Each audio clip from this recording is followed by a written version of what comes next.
What's going on, everybody, and welcome back to Comic Breakdown. If you guys are new to the channel, do me a favor, hit that sub button and hit that notification bell. Make sure you're not missing any of the awesome content that we have coming out. With this video, we are jumping into Knights of X, issue number 3. The story with Captain Britain taking place in Otherworld. Her champions have been summoned. They are going on a great quest. They are going looking for the Holy Grail, the item known as the Siege Perilous. If they are trying to save Witchbreed, if they are trying to save mutants in Otherworld, this is their only chance to do so, to fight back against Merlyn and King Arthur. If you have not been keeping up with this series, be sure to check out the link in my description as well as the top of this video. It will get you completely caught up on everything going on with our X-Men Dungeons and Dragons edition. Be sure to buy the comic, support the industry, and with that being said, let's dive into this breakdown. Alright gang, so as we dive into issue number 3, we are picking up with Saturnine and Regina. They are having a conversation about how Shogo needs to understand. He was left here to do training, and that is exactly what they intend to do. When it comes to stories of magic, there is always some kind of cost. There can be no joy without great suffering, and none would suffer without joy to gain from it. As they walk our dragon friend over to a pool of water, Shogo must watch what is about to transpire, to learn the cost. The cost is one of his friends must die.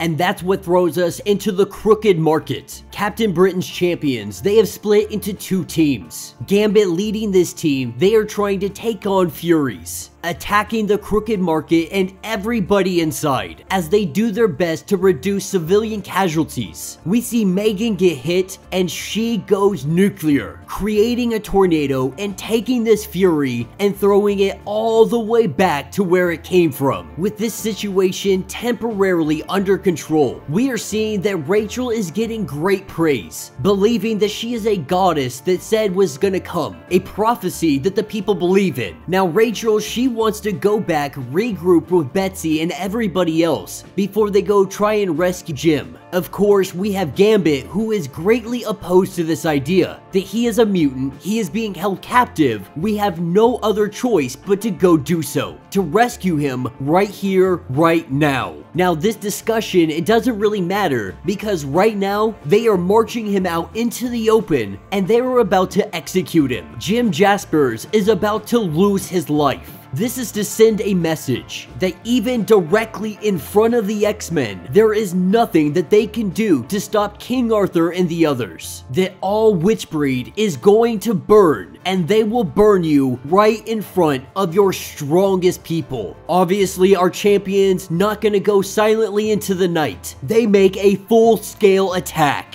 That is what takes us to our vampire nation in Otherworld. This is where Betsy and her team have come. They have come here to talk to somebody that has been imprisoned here. That somebody is Death, the son of Apocalypse. They believe that if anybody is going to know where the Siege Perilous is, it is going to be Death. The only problem, King Arthur and his forces, they have been alerted to exactly where they are. The Vampire Nation being allies to King Arthur. Him and his men are headed directly for them. As they get to Death, they try to figure out where this might be, having precious little time. Death does know of the siege. He heard his father talk about this, but Apocalypse was always full of riddles. Luckily, Richter has a grimoire belonging to Apocalypse. Now, Death isn't trying to leave this place. In fact, he enjoys being here. Being Death, being around the dead. This is kinda like home for him. But even if he isn't going to join them in this quest, he asks if he reads from the book. Maybe it has some kind of hint of where it might be. That's what takes us to Krakoa's early days. The land that was once yet called McCarter. And we have a conversation between Mr. M and Apocalypse. Apocalypse knows what is about to come. Their people will ascend to power. Science and technology will blossom. But there are some key components to the story. These ones do not honor the rules of the known world. Holding the Siege Perilous in his hand, he lets Mr. M know that this is one of them, and he tasks him with taking care of it, with protecting it. Apocalypse, recognizing that he is one of mutant kind's most powerful mutants, he tells him that this entire realm is his to mold, so long as it stays protected. Apocalypse letting him know that there will be a time a great sacrifice is made. Then and only then is when you open up the doors, that you come to our aid. This is why Mr. M has not been around. Apocalypse had tasked him with the mission of taking care of the Holy Grail, blocking this realm off from everything and everybody. It has remained protected, but here soon, we are gonna see the great sacrifice. Picking up hours later, we have Richter, who is really trying to confess that he wants to be the one to be sacrificed. If someone has to go, if someone has to do this, he believes that it should be him. Of course, Shatterstar, he doesn't want this. While he would never stop him from trying to fulfill a destiny or anything of that nature, he does want to be selfish. Shatterstar wants to keep him to himself, to keep him alive and by his side, with Captain Britain getting in touch with all of the others, even though they know exactly where they need to go, what they need to do to get to the Holy Grail. Right now, the others need them in the Crooked Market. Connecting all of them, Shatterstar and the others teleport directly into the fray. Absolute chaos, fury surrounding them, completely outnumbered, and Jim Jaspers is at the tip of the Executioner's blade as they hold off these forces, do everything they can to try to overcome these odds. We see Megan and Gambit make their way up to Jim Jaspers, trying to free him from his restraints. From the sky, this is where we see Merlyn come flying in. Showing his face in person, Merlyn knows how important Jim Jaspers is. If he is freed, if he is able to use his abilities, Merlyn is screwed. Gambit having a plan to take down Merlyn. He's got the perfect shot. He has the perfect card. A little bit of old Starlight Citadel magic. Gambit jumping up into the air, we see Merlyn and him collide together. A purple explosion. As the dust clears, we see Gambit on the ground. A trail of blood. He is holding the death card. The rest of our champions stand in awe, and it appears that Gambit is the great sacrifice. And that will be the end of this issue. So let me know what you guys think down in the comments. You guys already know that I have been thoroughly enjoying this series. X-Men mixed with Dungeons and Dragons, I cannot get enough of it. I love Otherworld, I love Captain Britain, I love this quest, and I know a lot of people are not going to be happy about that last panel. They're not going to be happy that Gambit appears to be taken off the board. But this is a story of magic, of quests. This could definitely just be a misdirect. It could be the death of Jim Jaspers. It could be the death of Merlyn. While it is still very vague on who it is, by all appearances what they want us to believe is that Gambit has met his fate. There is always the possibility that death may show his face. Being the most loyal of all of Apocalypse's children, Witchbreed is currently struggling in Otherworld. Will death stand by and do absolutely nothing? Or will death be the great sacrifice that is made so that they can get to Mr. M and the Siege Perilous? So many possibilities, so much freaking fun. I really am excited to see where they're gonna take this story, where they're gonna end up, and how they're gonna be getting out of Otherworld. I am very interested to see Mr. M finally come back and see what is going on. With so many possibilities, who is going to be the savior of Witchbreed? So let me know your thoughts, let me know your theories. If you would like to support the channel, you can always do so by hitting the super thanks button. This button will let you donate directly to the channel, and every little bit helps us out. Now, if you can't do that, do me a favor, hit that sub button, hit that notification bell, make sure you like this video, and until the next breakdown.